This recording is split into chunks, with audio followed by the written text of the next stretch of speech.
राहुल गांधी जी हमारे बीच में आ गए हैं। सभी करतल ध्वनि से उनका हार्दिक स्वागत और अभिनंदन करें। मैं सबसे पहले कांग्रेस के प्रदेश अध्यक्ष श्री गोविंद सिंह जी से आग्रह करता हूं कि वे माल्यार्पण कर राहुल गांधी जी का स्वागत करें।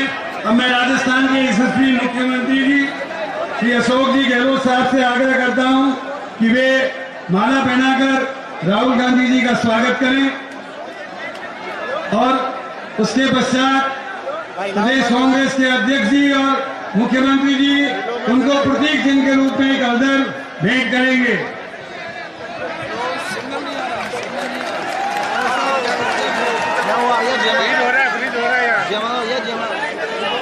आप करतल ध्वनि से उनका स्वागत करें। अब मैं प्रदेश कांग्रेस के अध्यक्ष श्री गोविंद सिंह जी डोटासरा से आग्रह करता हूं कि वे अपना उद्बोधन दें। श्री गोविंद सिंह जी डोटासरा। नहीं हुआ, यह दिक्कत है, उनको बोलो रिमोट पे ले ले। राम राम साहब, हमारे नेता परम आदरणीय राहुल गांधी जी, हमारे मुख्यमंत्री आदरणीय श्री अशोक गहलोत जी, हमारे अखिल भारतीय कांग्रेस कमेटी के महासचिव इंचार्ज राजस्थान आदरणीय अजय माकन जी, आदरणीय सचिन पायलट जी, मोहन प्रकाश जी, मीना जी, अखिल भारतीय कांग्रेस कमेटी के महासचिव ऑर्गेनाइजेशन आदरणीय केसी वेणुगोपाल जी,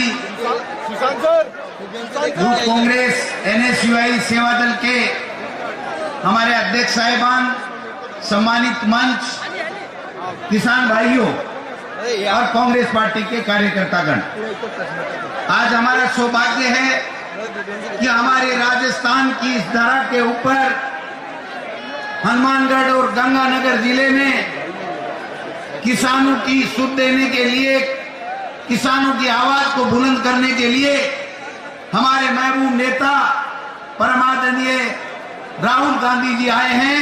हम इनका करतल ध्वनि के साथ में स्वागत करते हैं, अभिनंदन करते हैं। मैं सम्मानित मंच का भी हार्दिक स्वागत करता हूं प्रदेश कांग्रेस कमेटी अध्यक्ष के नाते, और आप किसान भाइयों का भी हार्दिक धन्यवाद और स्वागत करना चाहता हूं कि आप सब लोग आए।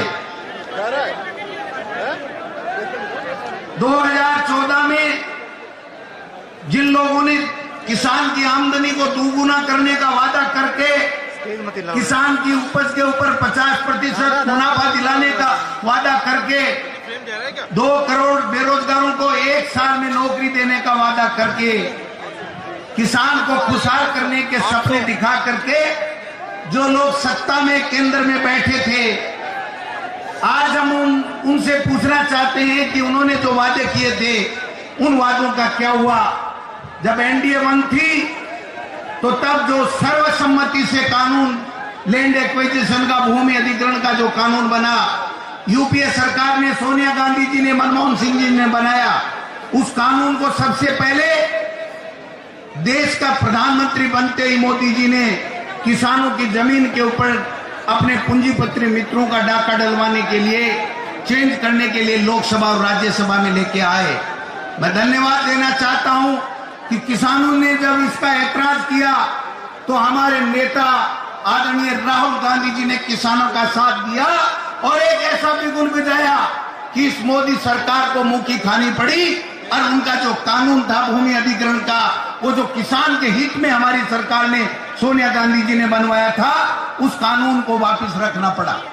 जब दोबारा वोट आए तो 5 साल में हिसाब देने की बात करने वाले, कांग्रेस से 70 साल का हिसाब मांगने वाले वो मोदी जी सेना के सोने के पीछे छुप करके, वार करके और दोबारा सत्ता में आ गए। दोबारा जब सत्ता में आए, तेल बेचा, तेल कंपनियों को बेचने का काम किया, LIC को बेचा, रेल को बेचा, लेकिन राहुल जी, एक किसान इस मोदी जी से पूछना चाहता है कि अरे आपने तेल बेचा, हमने कोई परवाह नहीं की, आपने बीमा बेची, हमने कोई परवाह नहीं की, लेकिन आपने तो इस अन्नदाता के लिए आपने अन्नदाता को परेशान करने के लिए अपनी आत्मा बेच दी और इस आत्मा के कारण से आज ये 3 काले कानून लेकर के आए। ये गुपचुप में क्यों लेके आए? 3 साल पहले अडानी और अंबानी ने बड़े बड़े शोरूम कैसे बना लिए, गोदाम कैसे बना लिए, ये पूछना चाहते हैं। राहुल गांधी जी, ये राजस्थान का किसान है, ये अन्नदाता आपकी हुंकार के पीछे खड़ा मिलेगा। आप जिस तरीके से इस मोदी सरकार को घेरने का काम करते हो, मैं समझता हूं ये सारे पलक पावड़े बिछा करके आपका स्वागत करने के लिए आए हैं, आपसे कंधे से कंधा मिला करके बिगुल बजाने के लिए आए हैं। आज 100 दिन से जो किसान धरने के ऊपर बैठे हैं, मोदी जी उनको आतंकवादी कहते हैं, उनको चोर लुटेरे कहते हैं। ये चोर और लुटेरे नहीं है, ये देश के वो अन्नदाता हैं जिनके वोट से मोदी जी बने थे। लेकिन जो अन्नदाता के वोट से जो वजीर बना, आज वो नोटों वाले मित्रों का वजीर बनकर के रह गया है। ये राजस्थान के किसान भली भांति जानते हैं। इस धरा के ऊपर पहले जब बीजेपी का राज था तो राहुल जी गढ़साना में किसानों ने पानी मांगा, रावला में किसानों ने पानी मांगा और पानी पे भाजपा की सरकार ने गोलियां मारी थी। यहाँ कई लोग किसान शहीद हो गए थे। ये किसानों की धरती है। ये किसान कांग्रेस से प्यार करते हैं। कांग्रेस और किसान का चोरी दामन का साथ में है। हम आपके लिए जान देने को तैयार हैं। जो किसान के लिए जान देता है, किसान उसके लिए अपनी जान देता है। राहुल गांधी जी, जिस प्रकार से आप आगे बढ़ रहे हैं, हमारी सरकार अच्छे तरीके से इनके लिए काम कर रही है। जो 3 काले कानून ये लोग लेकर के आए थे, इनको ठीक करने के लिए आदरणीय सोनिया गांधी जी की मर्जी के मुताबिक यहाँ पर हमारी सरकार ने कानून पारित कर दिए कि उन 3 काले कानूनों से किसान ठगा नहीं जाए। लेकिन उनको राज्यपाल महोदय आगे भेजने का काम नहीं कर रहे हैं। हम आपसे आग्रह करना चाहते हैं, आपके इस संघर्ष की लड़ाई में राजस्थान का अन्नदाता, राजस्थान का गरीब, राजस्थान का तमाम वर्ग के लोग आपके साथ कंधे से कंधे मिला करके खड़े हैं। कांग्रेस को मजबूत करना चाहते हैं, क्योंकि ये जानते हैं कि कांग्रेस और राहुल गांधी एक ऐसी चीज है जो इस किसान का, गरीब का भला कर सकती है। इसलिए मैं निवेदन करना चाहूंगा, इस तरह के ऊपर आपका स्वागत है। आप आगे बढ़िए, हम सब लोग आपके साथ में हैं। जहां आपका पसीना बहेगा, इस अन्नदाता का और कांग्रेस पार्टी के कार्यकर्ता का खून बहेगा। ये मैं आपसे निवेदन करना चाहता हूं। आप हमारे इस राजस्थान की धरा पे आए, आपका बहुत बहुत स्वागत, अभिनंदन। जय हिंद, जय भारत। बहुत बहुत धन्यवाद। अब मैं राहुल गांधी जिंदाबाद। अब मैं हमारे अखिल भारतीय कांग्रेस कमेटी के महासचिव आदरणीय अजय माकड़ जी से आग्रह करूंगा कि वो आए और इस अन्नदाता को संबोधित करें। आदरणीय अजय माकड़।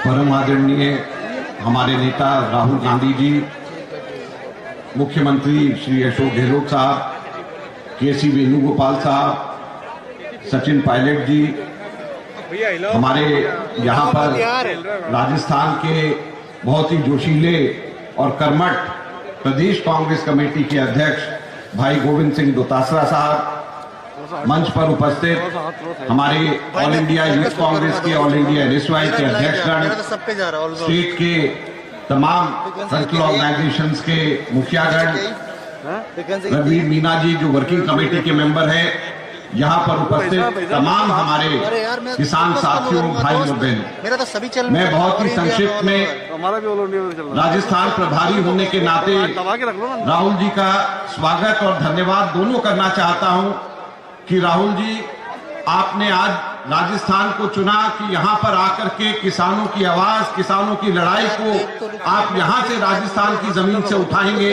हम लोग देख रहे थे कि आप पार्लियामेंट के अंदर भी, पार्लियामेंट के बाहर भी अलग अलग जगहों के ऊपर जाकर के किसानों की आवाज उठाते हैं।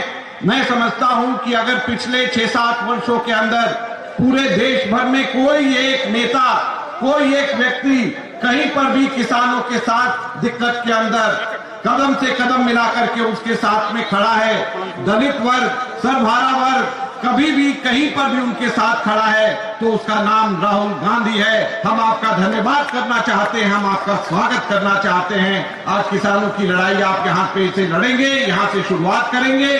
आपका बहुत बहुत स्वागत है और बहुत बहुत धन्यवाद है। जय हिंद, जय भारत। खाट टूट गई। अब मैं आग्रह करूंगा हमारे राजस्थान के यशस्वी मुख्यमंत्री आदरणीय अशोक गहलोत जी आए और अपनी बात गहलोत साहब।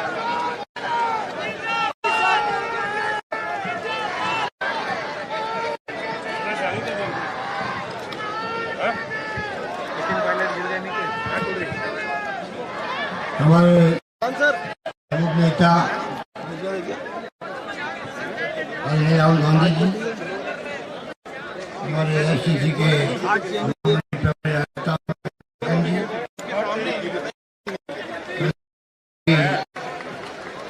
और मेंबर पार्लियामेंट राजस्थान खाट टूटी थी। लोकसभा में KC वेणुगोपाल जी, प्रदेश कांग्रेस के अध्यक्ष गोविंद वतासा जी, पूर्व अध्यक्ष सचिन पायलट जी, हमारे वरिष्ठ नेता विजय कल्ला जी, वहाँ से रिमोट पे ले लिया। वर्किंग कमेटी के मेंबर रवि मीणा जी, तो मेरा तो आज जाएगा तमाम उपस्थित यहाँ यूथ कांग्रेस अध्यक्ष आए हैं दिल्ली से, श्रीनिवास जी, अनिश्वर अध्यक्ष सिंधन जी, गणेश बोगरा जी, प्रदेश युवा कांग्रेस अध्यक्ष अभिषेक चौधरी जी, प्रदेश NSU के अध्यक्ष याना रियाज जी, प्रदेश महिला कांग्रेस की अध्यक्षा मोहन प्रकाश जी और तमाम उपस्थित रवि डूडी जी, तमाम उपस्थित हमारे नेतागण, भाई और बहनों, नौजवान दोस्तों, मैं सबसे पहले अपनी ओर से आप सबको राजस्थान प्रदेश की जनता की ओर से हमारे नेता राहुल गांधी जी का हार्दिक स्वागत करता हूँ। मुझे खुशी है एक ऐसा व्यक्तित्व जो आप देख रहे हैं कि जब से मोदी सरकार आई है, जो उनकी फासिस्टी सोच है, लोकतंत्र की हत्या कर रहे हैं, किसान हो, मजदूर हो, आम आदमी दुखी हो गया है, उनकी कथनी में करने में अंतर है। लंबे चौड़े भाषण देते रहते हैं, देशवासियों को संदेश देते हैं। आप देख रहे हो कि किस प्रकार से धीरे धीरे लोकतंत्र खत्म हो रहा देश का। वोटों का राज है जो कांग्रेस की आदि जन्म दिया हुआ महात्मा गांधी, पंडित जवाहरलाल नेहरू, सरदार वल्लभ भाई पटेल, मौलाना मुकरम आजाद सोच समझ के देश में लोकतंत्र स्थापित किया। लोकतंत्र, समाजवाद, धर्मेश देश का। दुर्भाग्य से जो आज सरकार बैठे हुए लोग हैं, उनका कोई विश्वास नहीं है, ना लोकतंत्र में है, ना धर्मनिरपेक्षता में है, ना समाजवाद में। इसीलिए आज हम देख रहे हैं किस प्रकार से 70 दिन ज्यादा हो गए किसानों को इस भरी ठंड के अंदर किसान लोग सीमा में बैठे हुए हैं, दिल्ली सीमा में बैठे हुए हैं। 100 से ज्यादा लोग मारे जा चुके किसान, तो सरकार को पड़ रही है। इतनी संवेदनशील सरकार हमने कोई सोचा भी नहीं होगा। देश में अंदर वो लोग आएंगे जो इस प्रकार व्यवहार करेंगे उनदाता के साथ। उनको किस प्रकार आतंकवादी, खालिस्तानी, आंदोलन जीवी, पता नहीं क्या क्या शब्दों से प्रयोग करते हैं, पार्लियामेंट के अंदर भी और पार्लियामेंट के बाहर भी। ये प्रधानमंत्री की गरिमा के खिलाफ इस प्रकार के वक्तव्य देना प्रधानमंत्री को शोभा नहीं देता है। तो देख रहे हो तमाशा पूरा मुल्क देख रहा है और धीरे धीरे समझ गया है कि नौटंकी चलने वाली नहीं, लंबी चलने। कितनी नौटंकी कर लो, झूठ बोल लो, बिना तथ्यों की बात कर लो।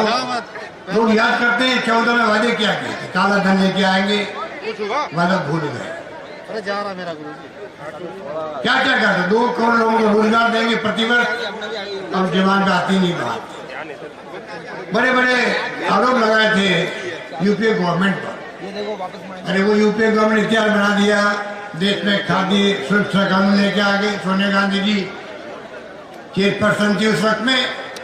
किस प्रकार से राइट टू एजुकेशन क्रांतिकारी उठाया, उसके कारण जब लॉकडाउन हुआ, अगर देश का मजदूर बचा है, किसान बचा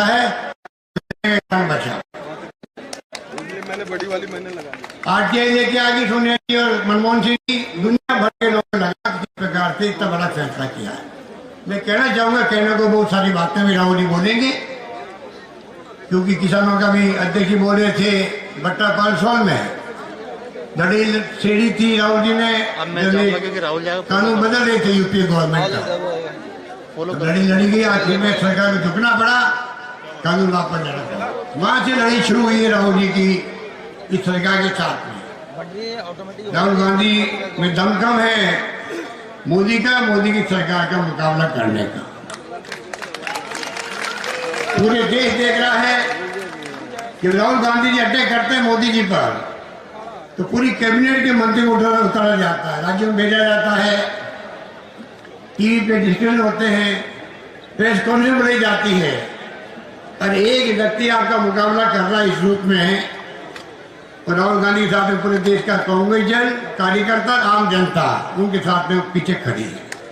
तो मैं कहना चाहूंगा कि आपकी सरकार है, आपके आशीर्वाद से मुझे तीसरी बार मुख्यमंत्री बनने का सौभाग्य मिला।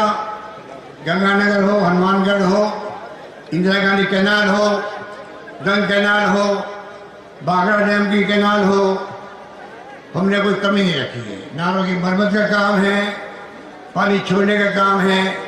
हम लोग पंजाब के मुख्यमंत्री से संपर्क में रहते हैं। जो गंदा पानी आता है, मैं खुद गया चंडीगढ़, बात करके आया उनसे, लुधियाना में काम शुरू हो गया है, और मैं उम्मीद करता हूँ कि आने वाले वक्त में वो समस्या हल होगी।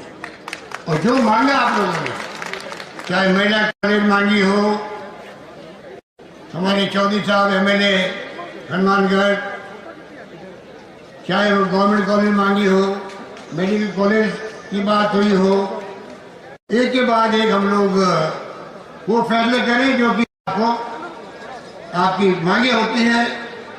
पानी चोरी होती थी पहले, नॉर्थ भादरा की रातना वित्रिका में दोनों का पानी पहुंच गया, बादल नहर तक पहुंचने लग गया, सुधर रहे हैं। इस प्रकार से जितनी कहीं तो मालूम है, जो रखना पड़ता है आप लोग। मैं बात नहीं जाना चाहूंगा, कोरोना का मुकाबला भी आप लोगों के आशीर्वाद से राजस्थान सरकार ने जिस प्रकार किया है, इंफ्रास्ट्रक्चर बढ़ा दिया, टेस्टिंग हमारे नहीं होती थी, आज 70,000 टेस्टिंग पर डे हम लोग कर रहे हैं। आईसीयू बेड बढ़ गए, वेंटिलेटर आ गए, हाहाकार मचा रहा, पता नहीं क्या होगा, कितने लोग मारे जाएंगे। तो आज मुझे कहते घर है राजस्थान का प्रबंधन कोरोना का, या देश हो या देश के बाहर के मुल्क हो, दुनिया के मुल्क हो, हमारे मॉडल भीलवाड़ा का हो, रामगंज का हो, हमारी अप्रोच हो, प्रोटोकॉल हो, कोरोना का बहुत शानदार तरीके से प्रबंधन किया गया है। उसी कारण से आज कोरोना करीब करीब समाप्त होने की तरफ आ गया।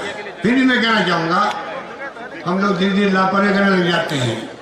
मास्क लगाना, सोशल डिस्टेंसिंग रखना आज भी आवश्यक है, क्योंकि दुनिया के कई मुल्कों में, इंग्लैंड हो, जापान हो, स्पेन हो, इटली हो, कई जगह दूसरी बार लग गया कोरोना का प्रकोप।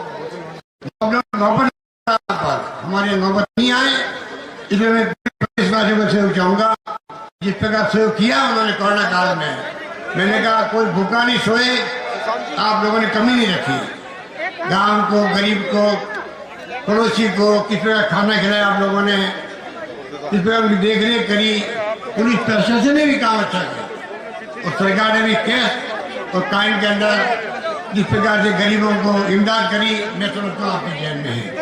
इसलिए मैं कहना चाहूंगा, आपकी सरकार है, शिक्षा में, स्वास्थ्य सेवाओं में 5 लाख का बीमा भी दिया हम लोगों ने। आयुष्मान भारत महात्मा गांधी बीमा योजना के माध्यम से शिक्षा में, स्वास्थ्य में, सड़कों में, पानी में, बिजली में, सिंचाई में, तो लंबी बातें करने की जरूरत नहीं है। डीगियों के निर्माण हमने करवाया, 2.5 लाख रुपए हमने सब्सिडी दी थी, उस वक्त अनुदान दिया था, तो बाद में बंद कर दिया। सोलर में हम पंप लगाए थे, 86% सब्सिडी दी थी, वो बंद कर दी गई। तो फिर भी आप दिमाग में रखें, निश्चित करें, आने वाले वक्त में और भी ज्यादा, चाहे सिंचाई की बात हो, चाहे वो शिक्षा की बात हो, स्वास्थ्य सेवाओं की बात हो, जो समस्या आपकी है किसानों की, उस पर पूरा ध्यान देंगे। एक ही बात कहकर मैं अपनी बात समाप्त करता हूँ, और बात यह है, ये चेहरा किसान विरोधी है एनडीए गवर्नमेंट का। आपको याद होगा पिछली बार मैं मुख्यमंत्री था, दूसरी बार हमने 150 रुपये बोनस दिया था गेहूं के अंदर प्रति क्विंटल। आप बताइए क्या कारण था? सरकार बदलने के बाद में मोदी जी गवर्नमेंट आते ही उसको बंद कर दिया गया। स्टेट गवर्नमेंट पैसा दे रही है, आपको क्या तकलीफ हो रही थी? क्या तकलीफ थी आपको? आपने रोक लगा दी, कोई राज्य सरकार बोनस नहीं दे सकती। तो आप सोच सकते हो जिस प्रधानमंत्री की, जिस सरकार की सोच ये हो, वो कैसे किसानों की बात कर सकती है, उनकी भावना समझ सकती है। आज भावना समझते तो आज ऐसे अल्फाज नहीं बोले जाते जो किसानों के समुदाय को बोले जा रहे हैं। देश के अंदर देश देख रहा है, पूरा देश का किसान राहुल गांधी की तरफ देख रहा है, लगातार संघर्ष कर रहे हैं।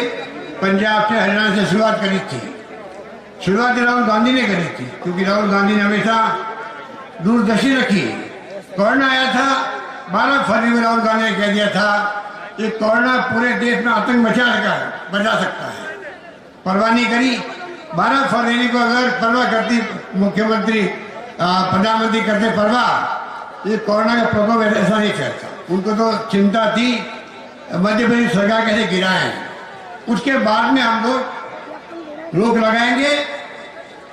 उस वक्त तक लापरवाही हुई, ट्रम्प साहब आए, गुजरात ले गए उनको, नमस्कार ट्रम्प होता गया, कोरोना फैलता गया। अगर राहुल गांधी ने 12 फरवरी को कहा उस पर चलते तो मेरे ख्याल से नौबत नहीं आती, कोरोना तो फैलता भी नहीं। उनको तो कभी कर्नाटक, कभी मध्य प्रदेश, उसके बाद राजस्थान में प्रयास किए, उनकी दाल नहीं गई, वो अलग बात है। तो कहना चाहूंगा मैं आपको कि इस प्रकार की जो सोच हो तो कहाँ वो ध्यान रखेगी जनता। इतने का मौका उनको मिल गया, 2 बार मेरे को मौका मिल गया, अब जनता उनकी असलियत समझ चुकी है। यही बात कहता हूँ मैं, पुण्य आप सबको अपील करूंगा, आप निश्चिंत रहें, कोई कमी नहीं आएगी। आने वाले हम सब मिलकर के राजस्थान के चौमुखी विकास करेंगे। धन्यवाद, जय हिंद, धन्यवाद। अब मैं बुलाना चाहूंगा हमारे महबूब नेता और अन्नदाता का साथ देने वाले नेता आदरणीय राहुल गांधी जी को बुलाना चाहूंगा। आदरणीय राहुल गांधी जी।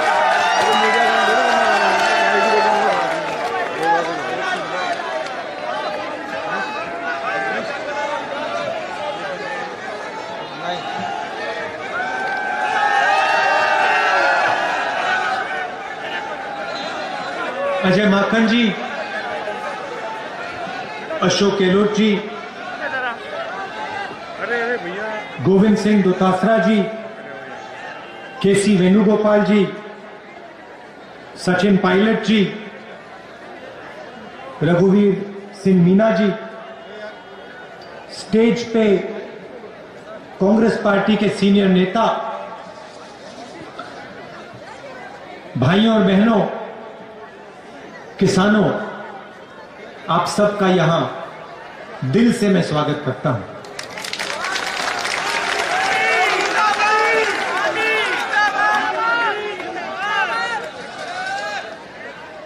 कल मैंने पार्लियामेंट में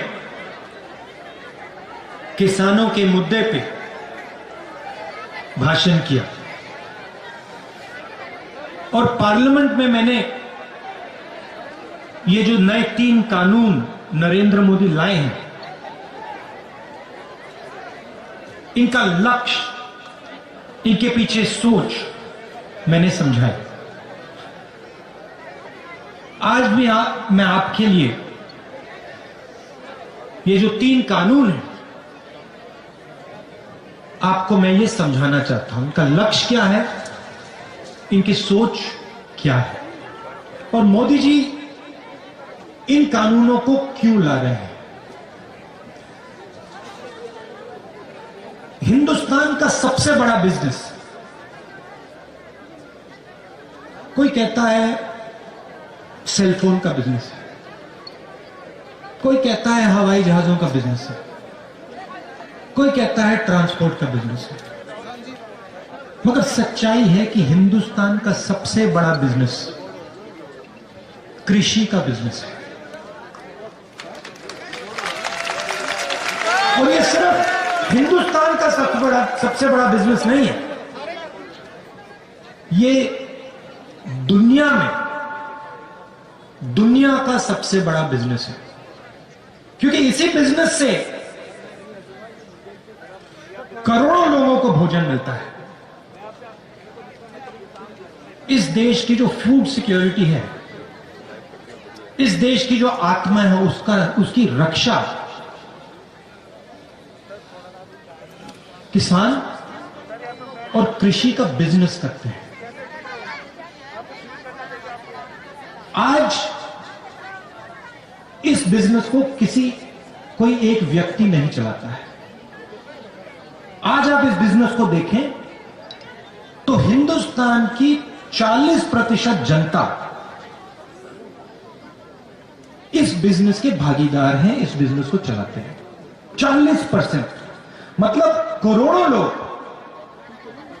इस धंधे को हिंदुस्तान के लिए चलाते हैं।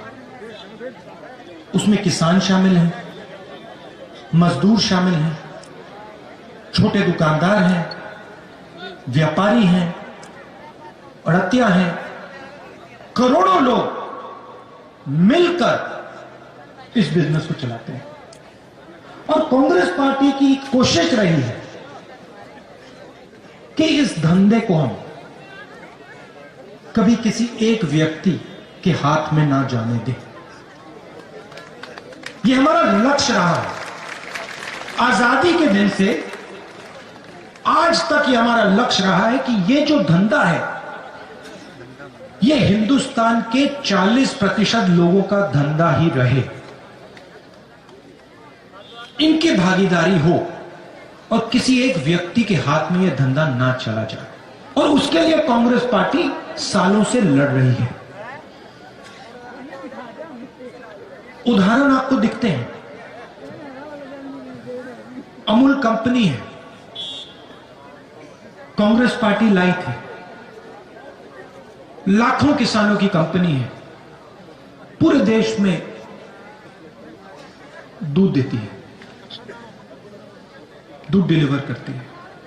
तो हमारा लक्ष्य रहा है कि कोई एक व्यक्ति इस बिजनेस को मोनोपोलाइज ना कर जाए। अब बात करते हैं 3 कानूनों की। 3 कानून क्या है? पहला कानून कहता है, और इसको आप अच्छी तरह सुनिए क्योंकि यह आपको मीडिया में नहीं सुनाई देगा।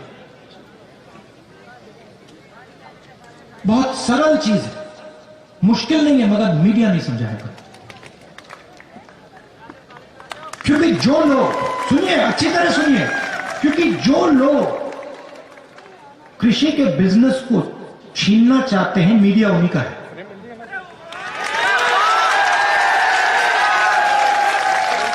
किससे छीनना चाहते हैं? किसान से, मजदूर से, छोटे व्यापारी से, दुकानदार से, इन सब से। 40% हिंदुस्तान से। पहला कानून कहता है, कोई भी बड़ा बिजनेस देश में कहीं भी किसी किसान से कितना भी अनाज खरीद सकता है, अनलिमिटेड। अगर एक व्यक्ति पूरे देश का अनाज खरीदना चाहे तो खरीद सकता है, कोई लिमिट नहीं। तो भाई और बहनों मुझे बताइए, अगर कोई भी व्यक्ति कहीं भी कितना भी माल खरीद सकता है, अनाज खरीद सकता है, सब्जी खरीद सकता है, तो मंडी की क्या जरूरत? मंडी की कोई जरूरत नहीं। तो पहला कानून जो है, मंडी को मारने का कानून है, मंडी को खत्म करने का कानून है।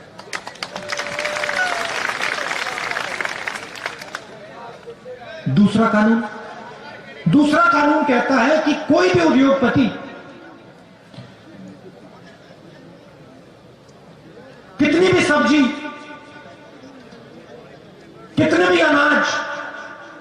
फल कितनी भी देर के लिए स्टोर कर सकता है, रख सकता है, कोई लिमिट नहीं। अगर एक व्यक्ति के पास कंपनी हो, वो पूरे देश के गन्ने को स्टोरेज में रख सकता है। मतलब यह व्यक्ति जो पूरे देश में स्टोरेज कर सकता है, वो दाम को कंट्रोल कर पाएगा। बात समझिए। आज क्या होता है? आज अनाज मंडी में बिकता है, जमाखोरी कोई नहीं कर सकता, कानून के खिलाफ है। जैसे ये दूसरा कानून लागू होगा, हिंदुस्तान में अनलिमिटेड बिना लगाम जमाखोरी चालू हो जाएगी। कौन करेंगे? हिंदुस्तान के सबसे अमीर अरबपति लोग। अब क्या होगा? किसान जाएगा अपना माल बेचने, उसके सामने कौन खड़ा होगा? छोटा व्यापारी नहीं, मंडी नहीं मिलेगी। हिंदुस्तान के सबसे अमीर उद्योगपति उसके सामने खड़े होंगे।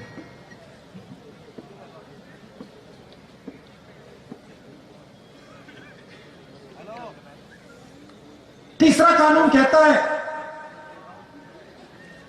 कि जब हिंदुस्तान का किसान उस उद्योगपति के सामने जाके खड़ा होगा और अपने अनाज के लिए, अपने फल के लिए, अपने सब्जी के लिए सही दाम मांगेगा, तो वो किसान अदालत में नहीं जा सकता। पहला कानून मंडी को मारने का, दूसरा कानून एसेंशियल कमोडिटीज एक्ट को खत्म करने का और जमाखोरी चालू करने का, और तीसरा कानून किसान के हाथ से न्याय छीनने का। यह है 3 कानून। लक्ष्य क्या है? लक्ष्य है कि ये जो 40% हिंदुस्तान की जनता का धंधा है, ये सिर्फ 2-3 लोगों के हाथ में चला जाए। एक ही कंपनी पूरे देश का अनाज बेचे, एक ही कंपनी पूरे देश की फल और सब्जी बेचे। और मैं आपसे पूछना चाहता हूं, अगर एक ही कंपनी पूरे देश का अनाज बेचेगी, पूरे देश की सब्जी, पूरे देश का फल बेचेगी, तो जो आज फल और सब्जी बेचते हैं, जो सड़कों पे मूंगफली बेचते हैं, जो चना बेचते हैं, जो फल सब्जी अनाज बेचते हैं, उनका क्या होगा? जो आज छोटे व्यापारी, उनका क्या होगा? भाइयों और बहनों, ये सब लोग बेरोजगार हो जाएंगे। तो एक बात समझिए, यह किसानों पर आक्रमण नहीं, यह हिंदुस्तान के 40% जनता पर आक्रमण है। बात सिर्फ यह है कि किसान सबसे जागरूक है, किसान को बात पहले समझ आ गई, और किसान सबसे आगे खड़ा है। अंधेरे में किसान ने टॉर्च मार रखी है, क्योंकि किसान को भविष्य दिख रहा है। अगर ये 3 कानून लागू हो गए, किसान तो गया, उसकी जमीन गई, मगर छोटा दुकानदार भी गया, व्यापारी भी गया, मजदूर भी गया। हिंदुस्तान के 40% लोग बेरोजगार हो जाएंगे। अब मैं आपसे एक सवाल पूछना चाहता हूं, नरेंद्र मोदी जी कहते हैं मैंने ये किसानों के लिए किया। अगर नरेंद्र मोदी जी ने किसानों के लिए किया तो पूरे देश में किसान दुखी क्यों? दिल्ली के बॉर्डर पे लाखों किसान क्यों खड़े? 200 किसान शहीद क्यों हुए?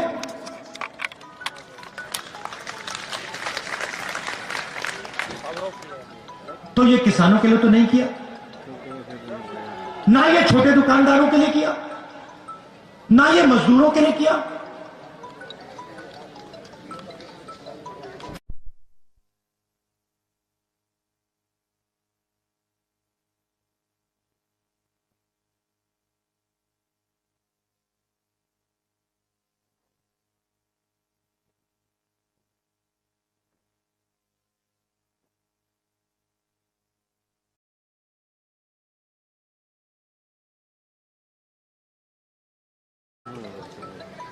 इन 4 लोगों के लिए हो रहा है। और ये बात आज नहीं शुरू हुई। ये जो 40% लोगों का धंधा है, इसमें किसान शामिल हैं, मजदूर शामिल हैं, छोटे दुकानदार शामिल हैं, लोडर, मंडी में जो काम करते हैं, ये सब लोग शामिल हैं। हेलो सर, पहला आक्रमण इन पे नोटबंदी के समय हुआ था। हिल रहा है ना पूरा? आ रही है सर, आ रही है। ऐसे क्या पूरा स्क्रीन? नोटबंदी में नरेंद्र मोदी जी ने क्या किया? गरीबों के घर से पैसा निकाला।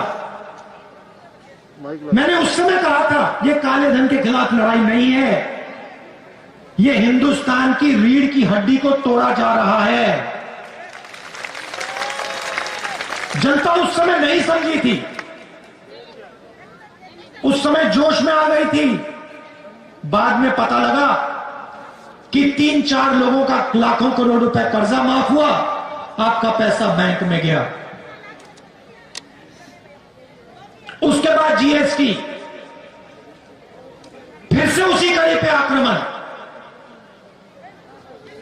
छोटे बिजनेस, मिडिल साइज बिजनेस सबको खत्म कर दिया। रास्ता साफ करना चाहते हैं भाई और बहनों, नरेंद्र मोदी जी रास्ता साफ करना चाहते हैं अपने मित्रों के लिए। आज तक छोटे व्यापारियों को, मिडिल साइज बिजनेसेस को जीएसटी नहीं समझ आई, आज तक नहीं समझ आई। 5 अलग अलग टैक्स, लाखों बिजनेस बंद हो गए, बेरोजगार हो गए। और फिर कोरोना आता है, हिंदुस्तान के मजदूर घर की ओर जाते हैं। नरेंद्र मोदी ने बिना कोई इशारे लॉकडाउन कर दिया। हिंदुस्तान के मजदूर घर जाते हैं, हाथ जोड़ के वो प्रधानमंत्री से बस का टिकट मांगते हैं, रेल का टिकट मांगते हैं। प्रधानमंत्री कहते हैं नहीं, मैं तो नहीं देने वाला। भूखे मर गए। और फिर उसी समय 1,50,000 करोड़ रुपए हिंदुस्तान के सबसे अमीर लोगों का कर्जा माफ करते हैं। पहला कदम नोटबंदी, दूसरा कदम जीएसटी, तीसरा कदम कोरोना, और अब चौथा कदम 3 नए कानून। लक्ष्य हिंदुस्तान के 40% लोगों का जो धंधा है उनसे छीनना। और होगा क्या? और वो आपको दिख रहा है। इस देश में रोजगार कौन देता है? इस देश में रोजगार हिंदुस्तान के सबसे बड़े उद्योगपति, 2-3 उद्योगपति नहीं देते हैं। इस देश में रोजगार किसान देता है। इस देश में रोजगार छोटा व्यापारी देता है। इस देश में रोजगार स्मॉल और मीडियम बिजनेस देते हैं।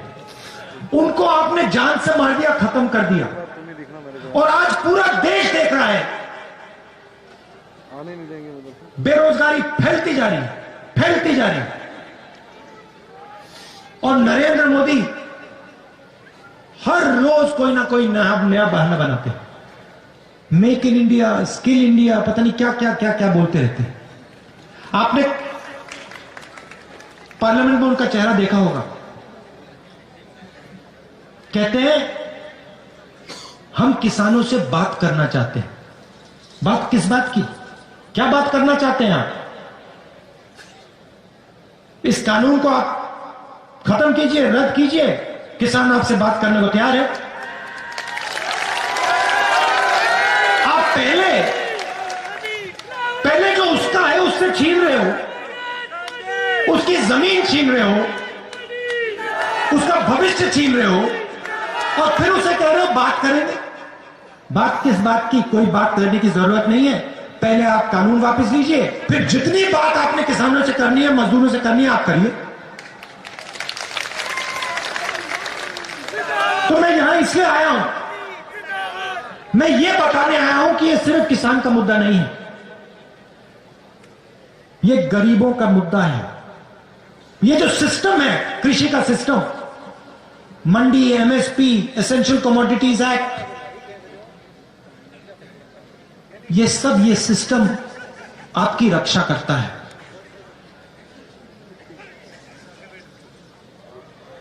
इस ढांचे को नरेंद्र मोदी तोड़ने की कोशिश कर रहे हैं, और मैं आपको यहां आश्वासन देने आया हूं कि कांग्रेस पार्टी किसानों के साथ, मजदूरों के साथ, गरीबों के साथ खड़े होकर ये कानून को आगे हम बढ़ने नहीं देंगे। इन कानून को हम रद्द करके ही दिखाएंगे।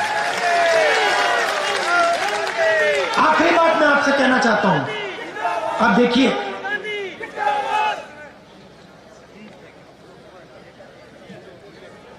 चाइना हिंदुस्तान की जमीन के अंदर आया। हजारों किलोमीटर जमीन चीन की सेना ने हिंदुस्तान से छीनी। हमारे जवानों को शहीद किया, और कल लोकसभा में, राज्यसभा में डिफेंस मिनिस्टर आते हैं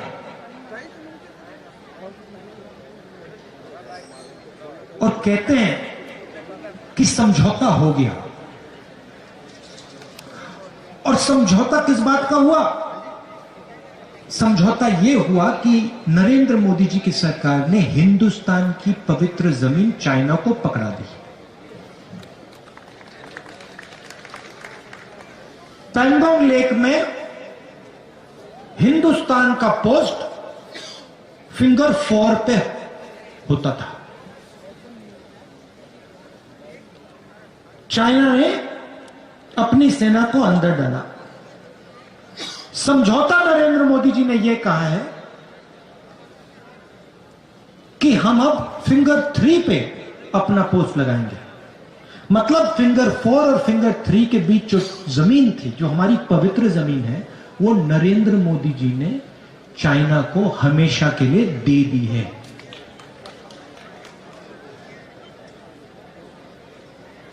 चाइना के सामने खड़े नहीं होंगे,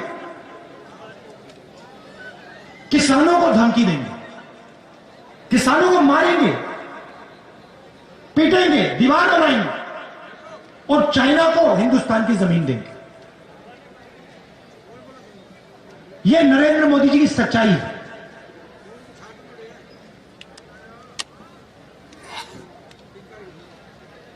बस एक गलतफहमी है नरेंद्र मोदी, वो हिंदुस्तान के किसान की, मजदूर की शक्ति नहीं जानते, उसको पहचानते नहीं, समझ ही नहीं। किसान, मजदूर, छोटा दुकानदार, छोटा व्यापारी अब नरेंद्र मोदी को अपनी शक्ति दिखाने जा रहा है।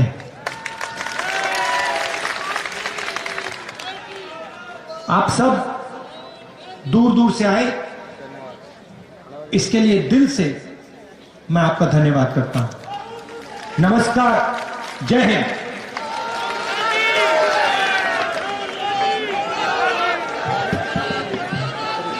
विनोद गोठवाल जी धन्यवाद देंगे। विनोद गोठवाल जी।